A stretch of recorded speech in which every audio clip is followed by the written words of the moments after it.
ನಮಸ್ಕಾರ. ಅರಿಯಿತು ಮನೋವು ಸಂಚಿಕೆಗೆ ಸ್ವಾಗತ. ಇಂದು ನಾವು ನಮ್ಮ ಮಕ್ಕಳು ಮತ್ತು ನಾವು ಮನೋವೈಜ್ಞಾನಿಕ ಲೇಖನಗಳು ಈ ಪುಸ್ತಕದಿಂದ ಸರಿ ತಪ್ಪುಗಳ ಪ್ರಜ್ಞೆ ಎಷ್ಟು ಇಂಪಾರ್ಟೆಂಟ್, ಮಕ್ಕಳಿಗೆ ಇದನ್ನ ಹೆಂಗೆ ಕಲ್ಸ್ಕೊಡ್ತಾ ಹೋಗೋದು ಈ ಬಗ್ಗೆ ತಿಳ್ಕೊಳ್ಳೋಣ. ಸಾಮಾಜಿಕ ರೀತಿ ನೀತಿಗಳಿಗೆ ಅನುಗುಣವಾಗಿ ನಡೆಯಲು ಮಕ್ಕಳಿಗೆ ಕಲಿಸುವುದೇ ಶಿಸ್ತಿನ ಪ್ರಮುಖ ಗುರಿ. ಮಕ್ಕಳು ತಪ್ಪು ಮಾಡಿದರೆ ಹಿರಿಯರು ಮುಖಾಮುಖಿ ನೋಡದೆ ಹೊಡೆಯುತ್ತಾರೆ. ಕೊಠಡಿಯಲ್ಲಿ ಒಂಟಿಯಾಗಿ ಬಿಡುವುದು, ಪ್ರೀತಿಸುವುದಿಲ್ಲವೆಂದು ಬೆದರಿಸುವುದು, ಗುಮ್ಮ ಬಂದನೆಂದು ಬೆದರಿಸುವುದು ಪ್ರಮುಖ ಶಿಸ್ತಿನ ಕ್ರಮಗಳು. ಹೆದರಿಸಿ ಬೆದರಿಸಿ ಮಕ್ಕಳನ್ನು ಉತ್ತಮ ದಾರಿಗೆ ತರಲು ಸಾಧ್ಯವಿಲ್ಲ. ತಪ್ಪು ಮಾಡಿದಾಗಲೇ ತಪ್ಪನ್ನು ಅಲ್ಲೇ ತಿದ್ದಿ ಬೇಕೆನ್ನಿಸಿದರೆ ಸಣ್ಣ ಶಿಕ್ಷೆ ಕೊಟ್ಟು ಪ್ರೀತಿಯಿಂದ ಸರಿದಾರಿಗೆ ತರಬೇಕು. ಸೊ ಇಲ್ಲಿ ಲೇಖಕರು ಏನ್ ಹೇಳ್ತಾ ಇದ್ದಾರೆ, ಸರಿ ತಪ್ಪು ಕಲ್ಸ್ಬೇಕಾಗಿರೋರು ಯಾರು ಮಕ್ಕಳಿಗೆ? ಆಸ್ ಅ ಪೇರೆಂಟ್ ಅದು ನಮ್ದೇ ಜವಾಬ್ದಾರಿ.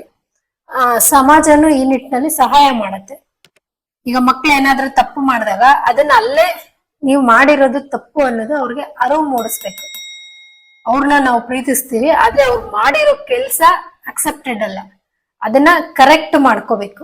ಹಿಂಗೆ ಇಮಿಡಿಯೇಟ್ ಅಲ್ಲೇ ತಿದ್ಬೇಕಾಗತ್ತೆ. ಹಂಗೆ ಮಗು ಒಳ್ಳೆ ಕೆಲಸ ಮಾಡಿದಾಗ್ಲೂ ಹೊಗಳಿಕೆ ಕೊಡ್ಬೇಕಾಗತ್ತೆ.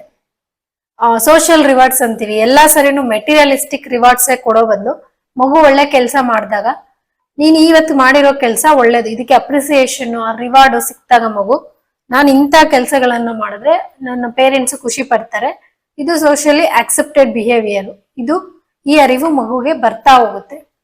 ಫಾರ್ ಎಕ್ಸಾಂಪಲ್, ಈಗ ಮಗು ಊಟ ಮಾಡ್ಬೇಕಾದ್ರೆ ದಿನ ಎಷ್ಟೊಂದು ಊಟ ಕೆಳಗ್ ಚೆಲ್ತಾ ಇತ್ತು, ಊಟನು ವೇಸ್ಟ್ ಆಗ್ತಾ ಇತ್ತು, ಅಥವಾ ತೆಟ್ಟೆಲ್ ಕಂಪ್ಲೀಟ್ ಮಾಡ್ದಿರಾ ಹಂಗೆ ಬಿಡ್ತಾ ಇತ್ತು.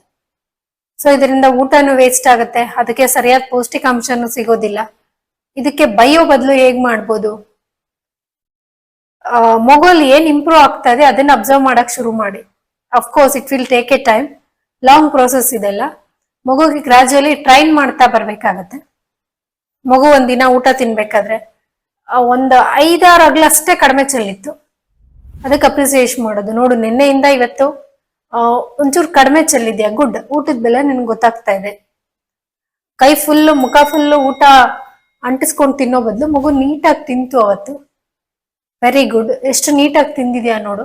ನಾಳೆಗೆ ಅದು ಇನ್ನೂ ನೀಟಾಗಿ ತಿನ್ನಕ್ಕೆ ಪ್ರಯತ್ನ ಪಡತ್ತೆ. ಇಲ್ಲೆಲ್ಲ ಅಂಟಿಸ್ಕೊಳ್ಳೋದನ್ನ, ಮುಖ ಫುಲ್ ಮೆತ್ಕೊಳ್ಳೋದನ್ನ ಕಡಿಮೆ ಮಾಡತ್ತೆ.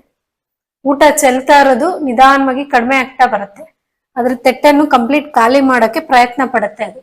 ಇದರಿಂದ ಮಗುಗ್ ಬೇಕಾಗಿರೋ ಪೋಷಕಾಂಶನೂ ಸಿಗುತ್ತೆ, ಊಟ ಹಾಳಾಗೋದು ತಪ್ಪುತ್ತೆ, ಒಂದು ಡಿಸಿಪ್ಲಿನ್ ಆಗಿ ಫುಡ್ ಹ್ಯಾಬಿಟ್ಸ್ ನ ಅದು ಡೆವಲಪ್ ಮಾಡ್ಕೊಳ್ತಾ ಹೋಗುತ್ತೆ. ಧನ್ಯವಾದಗಳು.